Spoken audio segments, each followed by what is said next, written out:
quick presentation. So it's a true honor. I think it's important that you know who are going to explain to us what's going on. Xavier is not just the Namespace group founder, it's a legend in Luxembourg. It is one of my very clear heroes for decades. We've started meeting each other in the year 2000. He was already innovating. And if you look it up on Google, he went from somebody I admired to my absolute hero when, if you remember, the mega upload story happened. Are you familiar with mega upload? There's a fabulous music, mega upload, and Kim.com had some issues. You will look it up. Nobody wanted to get close to Kim.com when he went to New Zealand, and then what do I see? That guy with Kim.com, and what did he do? He negotiated to bring Mega to Luxembourg, and that proved to be a massive, massive asset, especially because we had data center, but we didn't have clients. So this is one of my heroes. Seva, who knows Seva? Well, Seva is another legend. It's just a beast, discrete, an absolute beast in AI. You will see it. He works at Gcore. He's a key people at Gcore, and it's so incredible that we can get direct information from him. And Alexandru is another very impressive person. He works at one of the best funded AI company in Luxembourg. We talk millions of subsidies from the list, from ministries, etc. You're working on some really cool AI technology for HR. So really, really cool panel. I think you are investing your time wisely. Let's jump right into it. We're going to talk about ethics and AI, about sovereignty, of course, about trust, about culture, and about scale. It's going to be 30 minutes. It's going to be fast, and it's going to be fascinating. We start with ethics. How can European AI factories align with GDPR, the AI Act, and ethical standards while remaining globally competitive? Xavier, we start with you.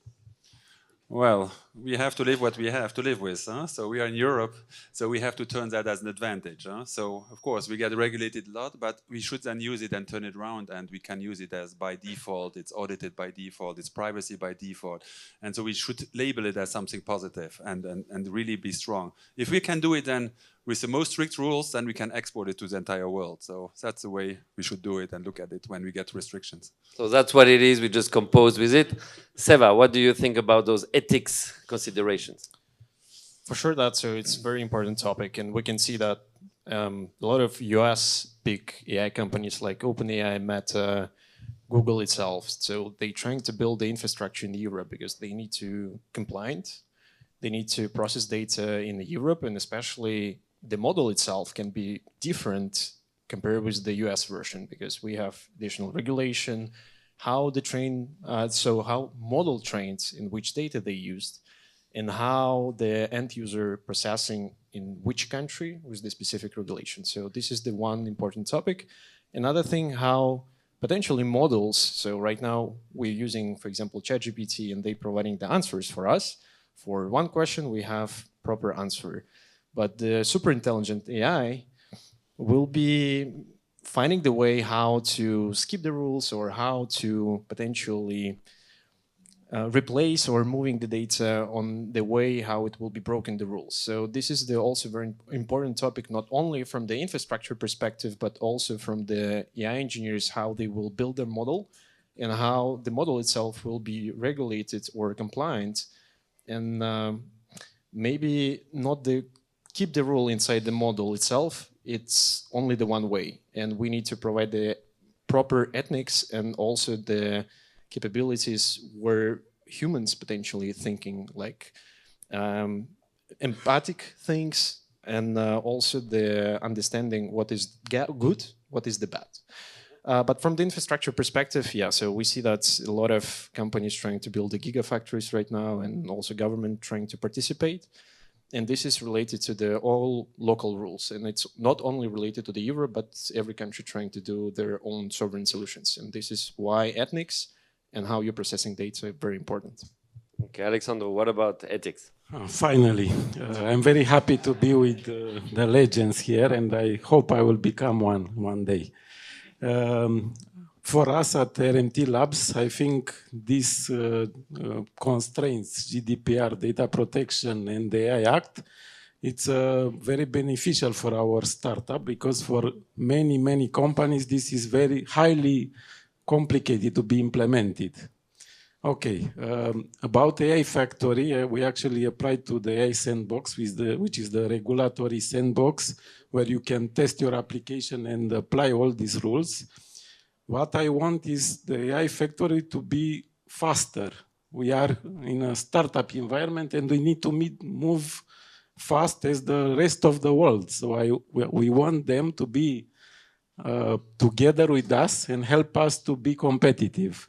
So we want to implement all these constraints and controls. We understand it really well because we research this every day to make our product compliant, but we need the support from the AI factories that are building now, and they are not ready to offer us the proper support to have a high speed.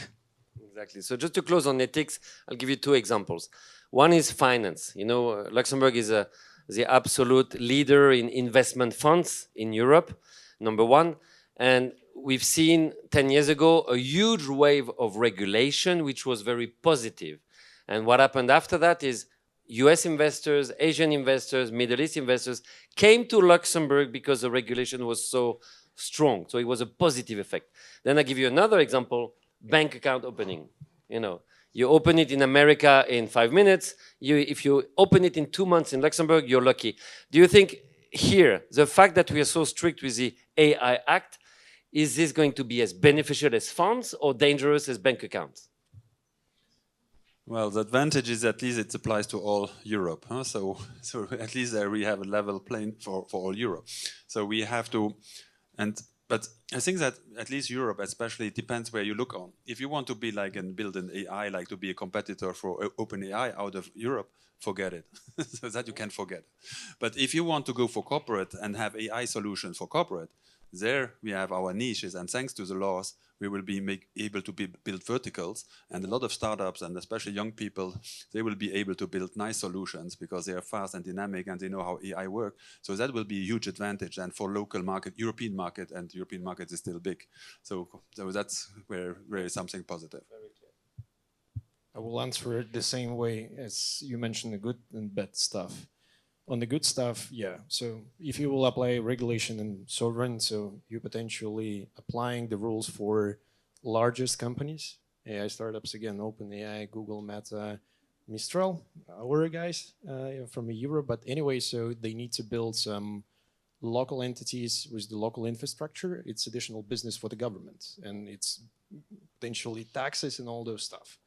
From the bad thing, it's how we can try to see that. So, okay, if you will try to open the account in Luxembourg, yeah, so with the Luxembourgish banks, yeah, so it's painful. It's about the user experience. But at the same time, you can go online from Revolut. It's not the advertisement, but potentially you can open super fast. Yeah, so it's about the user experience and how the end companies providing their solutions and simplify the way to take the solution or to services.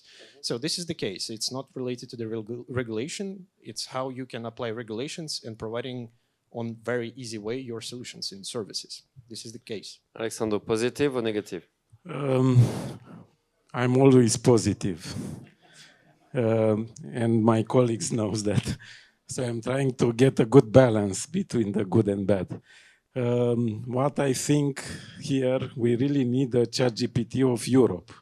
And while ChatGPT is going really well and really fast and is very helpful for everyone of us, at the business level, I don't think that it is yet a good solution. So you have a lot of bias, you have a lot of problems with the response of ChatGPT and basically any other AI solution. What we are doing is we are doing a benchmark with all the AI models in the world, and we are choosing the best one for recruitment, and then we fine-tune it. So ChatGPT, I think, will not be able to compete with us in this field and in Europe. So for us, it's an advantage what is happening now. And you will talk about localization and how you should address in different industries, in different countries. So there is no one GPT for all. There are many small AI models that will work for a special use case. And it's back to what Xavier was saying. If you want to sell it in Europe, no problem, it's an advantage. If you want to sell it all over the world, of course, you compete with the whole What world. I can tell you, we migrated from ChatGPT to Gemini for now, and we will migrate to Gcore when our solution is ready, because all your data, when you talk to ChatGPT, is going to US, and you are already out of the compliance. Very good. So let's switch to sovereignty. We hear it all the time. What does this data sovereignty mean for GenAI models, training, and inference? Maybe we start with Seva this time. It's a good topic, again, for us and for the Europe and for each country. So related to the training, it's also regulated by the European Union as the local rules, the same for the AI US Act. It's data which you potentially collect and from the which users and how you can apply that for the training. And potentially Europe will trying to protect their own AI companies, no matter enterprises, and you need to also be compliant from the data which you try to train and where you train. The second thing that, so for sure, hyperscalers can declare that, so they're building the infrastructure in the Europe, but the engineering and also you cannot be protect that, so the second copy will go to the US and what kind of the data they will use. So for Europe, it's very crucial to have the local infrastructure, European infrastructure, which fully control of the European engineers, which located here, with the company which also headquartered in Europe. So this is mean about the sovereign solutions. And for sure, if you will work with the government services and any kind of the data which super sensitive, for sure that so every government would like to have a full control what's happening with the data, how it's trained, and for sure that so for the inferencing, where your data processing and the end user potentially, maybe someone from when working with the ChatGPT as an example, sending very sensitive data, maybe about your passports, what are you doing every day, you're asking any kind of the questions which can be super sensitive for you and personal, and it going to the US. And for sure, the government would like to keep their data inside locally. So that's why it's very crucial to have a local infrastructure, local team. And this is the meaning of the sovereignty from our perspective. And we are trying to be compliant from the European Union, but providing the global infrastructure on the inferencing side, where the customer can also launch their business, for example, in Europe, but after that, so they would like to scale to the US or Asia, where we can help with that, or also training the data and trying to help the European, but also US customers to be compliant in Europe with the European provider. Very good. Alexandru, about sovereignty. Okay, so this sovereignty means that we need to have the data maybe in our country or in Europe.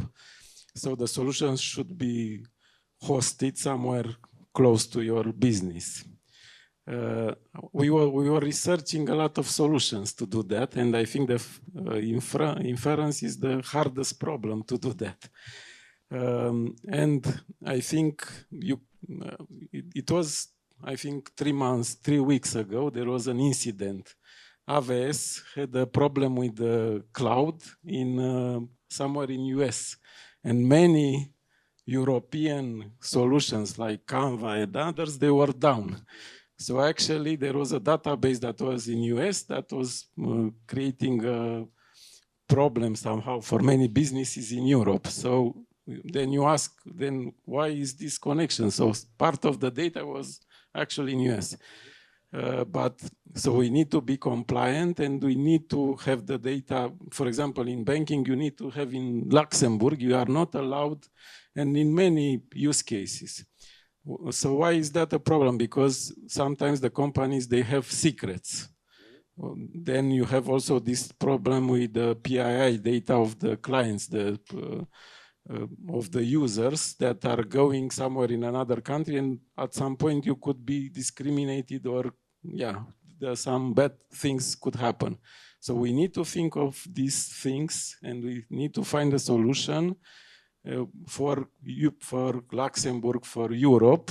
And if you go globally, you still need this global inference around the world. So it's not an easy problem, but it needs to be addressed for the people and for the business to, I don't know, to have your secrets and not to be discriminated or have any problem. So it's not an infrastructure problem, it's a human problem.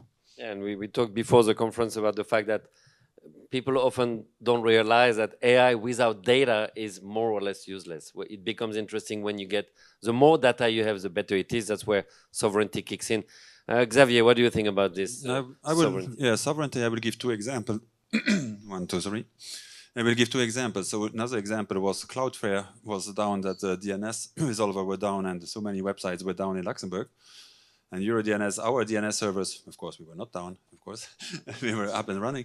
But what is important is that sovereignty is that we have a DNS infrastructure. We also take external providers, but we make sure that these DNS providers that are really over the entire world, that they put a copy of their DNS servers in Luxembourg. So for the sovereignty, and that thanks to Luxix and Demut, who is really doing great work for Luxembourg sovereignty. So we pushed our provider to make sure that they put also a server in Luxembourg. That even then there is cyber war, it will still, entire world is shutting off Luxembourg, but between Luxembourg we can still communicate. So very important for sovereignty. AI-wise now, another example is I invested in Email Tree 6 years ago in Casio. So Email Tree was really a pioneer in AI to understand emails and answer and support, automatically answer back through AI, support tickets and automation in backend. And very fast he saw immediately that he got telco providers as customer, and for them it was really the data.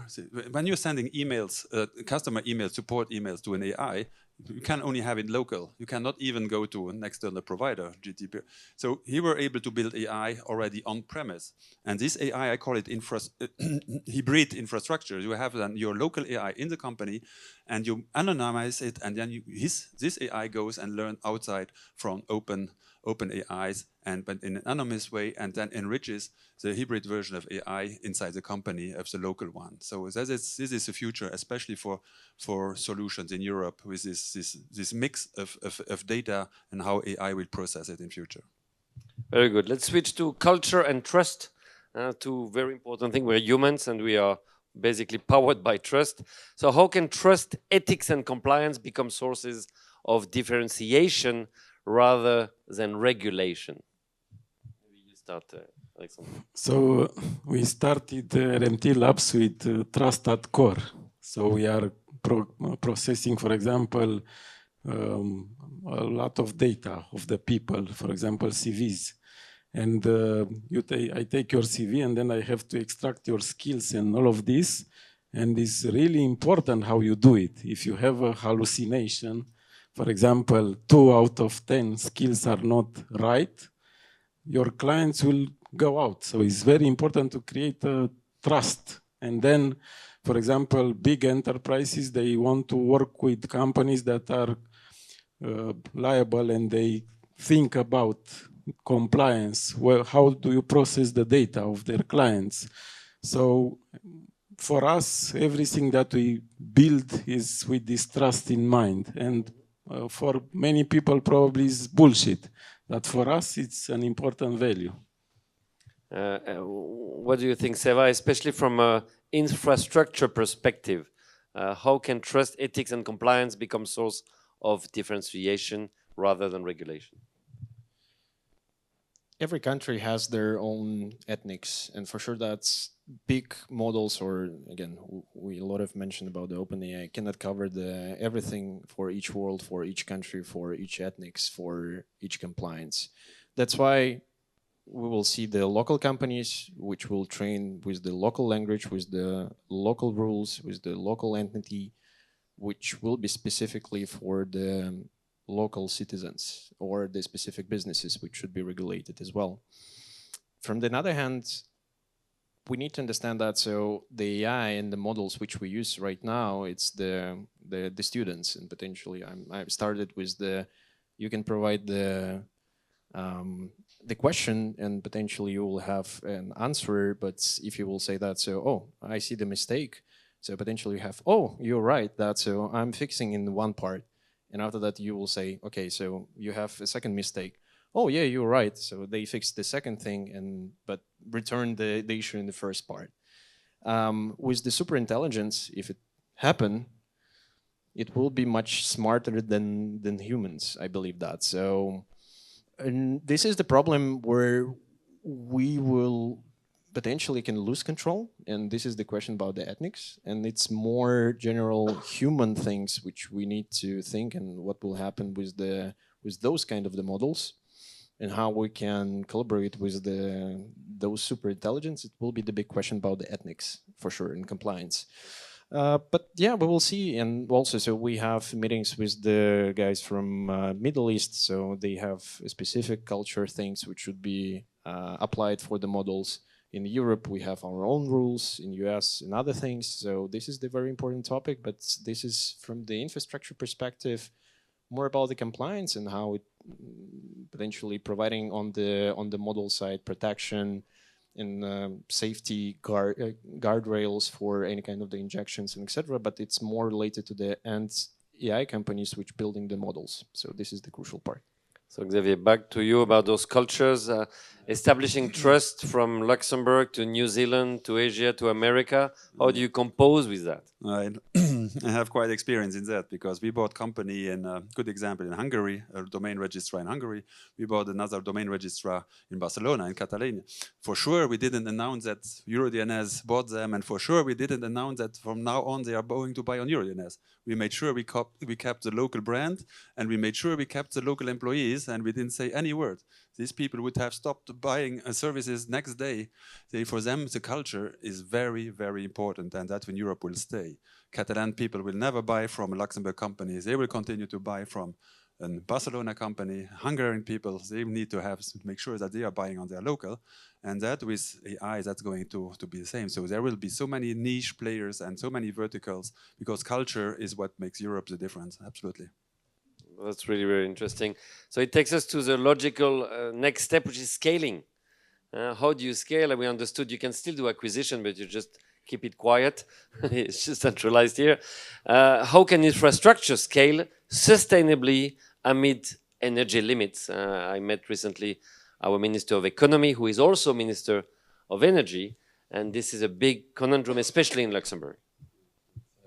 You can start. Sylvain will mention much more because there's the power issues behind and the AI, how much power they eat. I think you will enter more in details about it, but that is really, and there Luxembourg, unfortunately, is not problematic. So we will have problems to attract servers in Luxembourg. That's not going to happen. We are buying electricity from a German grid, and that was very bad decisions many years ago, what our politicians did, and rather to buy it from French grid. But we have to live with. We import 79% of our electricity, down from 81 2 years ago. So it's very, very high. And it's 90% of this is German electricity. So you're running data centers. Yes. You just don't see a solution. We cannot produce enough energy. Yeah, so I have my first company I created with Marco, here sitting here together, we created Data Center Luxembourg. And that company, actually, we were luckily that we were, first of all, running and successful on the tax issues because we played the Luxembourgish tax, low tax on VAT. That was how we kicked off the first business. And afterwards, we played, we tried to, first we talked about latency, that we were good in latency, even though it was not right. But technically, geographically, it should be the case. And then when Mega came in, luckily, we solved the bandwidth problem. And so we were lucky to grow nicely. But compared now to the big hubs around us, and is really electricity price, it makes a big difference. So what's interesting, Seva, is I heard that Gcore would be maybe contemplating to have its own data center in Luxembourg. Is this realistic? We will see. Yeah, so related to the overall global things, what's happening with the AI and the electricity, it's one of the biggest challenge right now, maybe you can read a lot of articles about the gigawatt deals with in Europe as well, in the US, and 3 or 4 years ago it started with the hundreds of the GPU. 2 years ago it's started with the thousands of the GPU which needed to provide. 1 year ago it's 10,000s of the GPU. Right now it's hundreds of thousands of the GPUs. Liquid cooled, so air cooled and regular data center is not enough. So the average power electricity which can be provided in regular data center roughly 5 kilowatt per rack. To your understanding that, so yeah, maybe it's complicated to understand so what is in the power, but let's imagine that. So Meluxina, if I'm not mistaken that, so providing roughly 35 up to 50 kilowatt per rack for supercomputer. In Luxembourg, you potentially have roughly 15 to 20 kilowatt per rack. It's high density racks. Today, if you would like to buy the latest version of the GPUs from the NVIDIA, you need to have 120 kilowatt per rack. One of the biggest data centers in Luxembourg, which providing the overall power which they can provide in data center, it's roughly 3.4 megawatts. Maybe some Lux Connects can provide 10 megawatt in near future. To your understanding that, so 120 kilowatts per rack, you can install only 2,000 GPUs to consume the whole data center, 3.4 megawatts. It's only 2,000 GPUs. The deals with the OpenAI, for example, in Europe, it's the 100,000 of the GPUs with the $1 billion investments.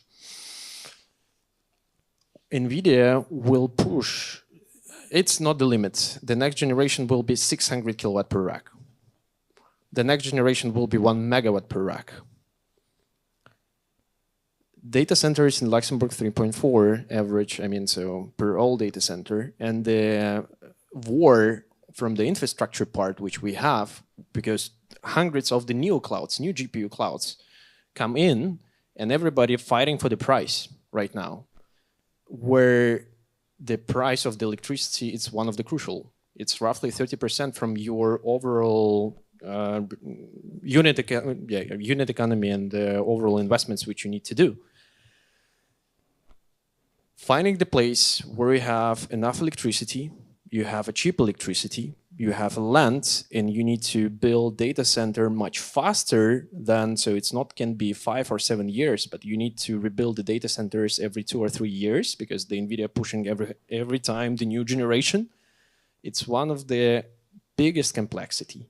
So energy limits, it's the one of the hardest topic. And right now in AI, it's the question like, so it's a scaling race where we will go to the millions of the GPUs soon. But the question like, so if we will have enough capacity to build 1 million GPUs every year, or potentially AI researchers will focusing on the optimization and will trying to way to optimize the numbers of the GPUs. And this is the question about the AI bubble itself. So a lot of investments coming in, but you don't have the proper return from the models. And it's absolutely going to the super intelligence, but this is another topic. So energy limits is the one of the hardest topic right now.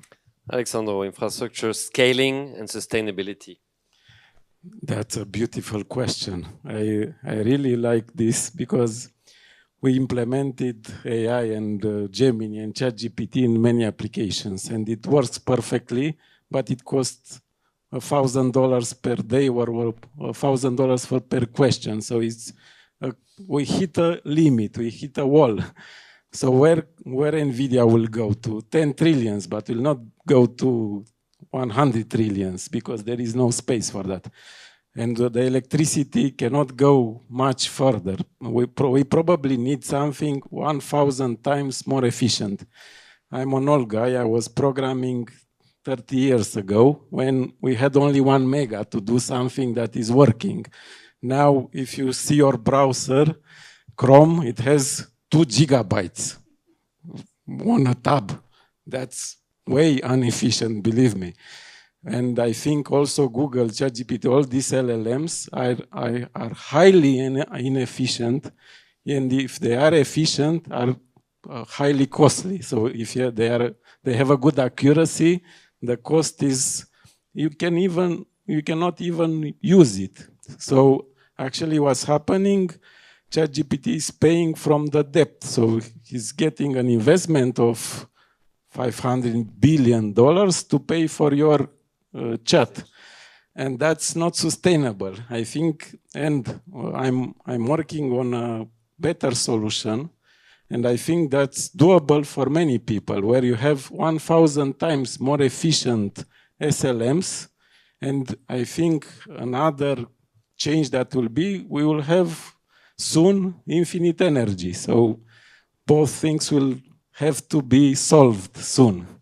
So what we have now is just a crazy bubble like we had in crypto 3 times already. So this should be solved in a, I don't know, more modern or civilized way. Very good. So you can now prepare your question. I'll ask you a last, very short answer about leadership. So in one sentence each, what defines Luxembourg's leadership, technology, governance, or vision in one sentence? I start with you, Xavier. That didn't change. So still the one that we have at entrepreneur is we still need the high level of competent people, the talents, attracting talents, the language skills. So that's still the people in Luxembourg, and the short ways to politics, even those have become longer, I have the impression recently, but yeah, we need to make these shorter again. So this is still the advantages of us to, out of Luxembourg, attack all Europe and the rest of the world. That is, and stays for me, and that is, Luxembourg is still, but nothing came along with AI on top. I don't see it. Maybe you see it. So attracting the best and making sure they get connected quickly with decision makers. Seva.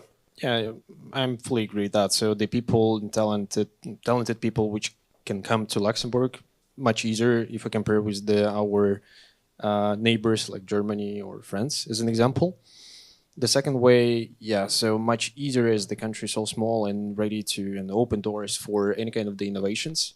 And for sure that, so we need to focus on the vision and trying to find a way how Luxembourg make happen and growing on the different directions. And we will try to help with that. But this is the 2 major things which helps Luxembourg growing, and enough people here. And I think that so more and more talented people should be located here. So clear vision and brutal implementation.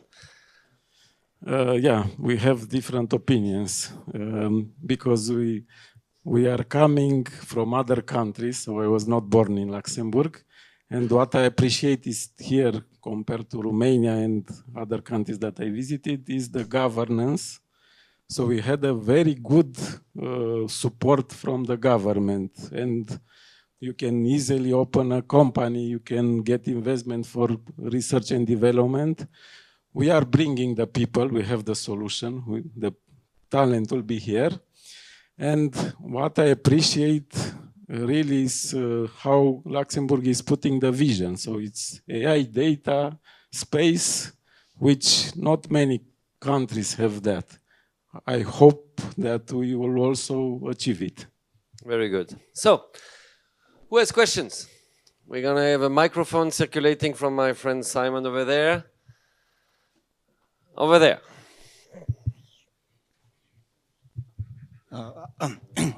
Wait, hello. Oh, I just have 2 questions. Okay. Pick one. Pick okay. the best. Yeah, okay. Tell us quickly who you are and who you want to ask the question to. Yeah. So the biggest question is how can the Luxembourg or Europe to keep all attractive AI talents here? Yeah. Okay, so attractiveness and retention. I will make some publicity for the Pulse Association. So first become member of Pulse Association, that will help. Are you a member of Pulse? So we have Marielle and Mika in front here afterwards. Everybody goes who is not member yet.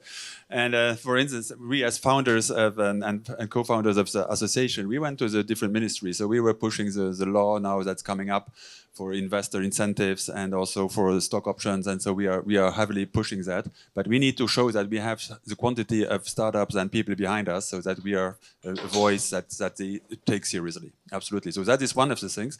Because right now you're right, we are behind compared to other countries when it comes to stock options to retain and and investor incentives, and to that startups can easily raise money. We are a little bit behind compared to countries around us, but we are now pushing hard for this to happen. You want to pronounce yourself on the retention Yes. of Yes, AI companies? So I think every employee is looking for a stable environment. So we are looking for a stable country where we can achieve our dreams. Seva? Yeah, I would like to mention not about the additional equity stocks or whatever, but also the innovation where we can provide the solutions and the infrastructure in a global scale where the big names and enterprises, tier 1 customers can potentially utilize your solutions and the services. So that's what exactly we can build here. And additionally, from the government perspective, so it can be additional invitations from another companies which trying to build the innovation solutions and also keep the main core people and talented in Luxembourg. So this is kind of the ecosystem which we need to build together. Thank you. Any other question? We have one here. Yeah, exactly. Hi. Jan Lohmann here from Luxembourg.ai. Our neighbor France has very cheap nuclear energy. Just please, the people in the back, we are 5 minutes away from networking. Thank you. Our neighbor France has cheap nuclear energy. Why can't we import that? Politicians, huh? So we have a short line, a small line that is just for consideration. I think for our south industry a little bit. That we have one line, but they never. When was it? 20 years ago, we had the discussions when we were following. That was like the green against the red, the green to green. So there were big discussions 20 years ago, and we lost, unfortunately. So what he's mentioning is there's a connection between the atomic. No, because they need to really. That's going to be like a big line through the countries, and there is one line going to Arcelor. Arcelor is the only company in Luxembourg getting electricity from France directly from the nuclear facility. I interviewed the French ambassador last year asking why we cannot make it bigger. She was not very clear, but there was no clear intention to do it. And the ministry called me after, explaining to me that there are very big contracts with Germany that we cannot change anytime soon. I can comment that, so related to the end price, so why more and more data centers coming, AI data centers coming to the Nordics, cheaper price for electricity, comparing with the France as well. So this is the reason that so it should be appropriate price inside the France. It should be a relationship between Luxembourg and France. Need to build and finding the land. It's one of the biggest topic as well for Luxembourg, where we will build the data centers. And again, so Nordic countries can provide more affordable price for this kind of the infrastructure. So this is, I think that's, so this is the main problem. Same thing. I need the back of the room to remain quiet, please, for the last question, please. Why don't we put data centers in space then? Because it's cold there and we anyway have some satellites over there. Wouldn't that be a solution? Well, then Luxembourg would be the solution, actually. Huh? Just open the doors. I think this is a very good point, and I think Luxembourg is a bit on top of this space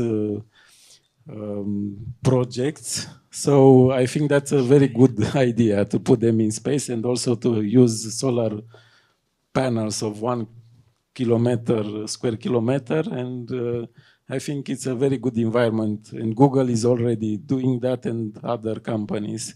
So I think that's a good solution.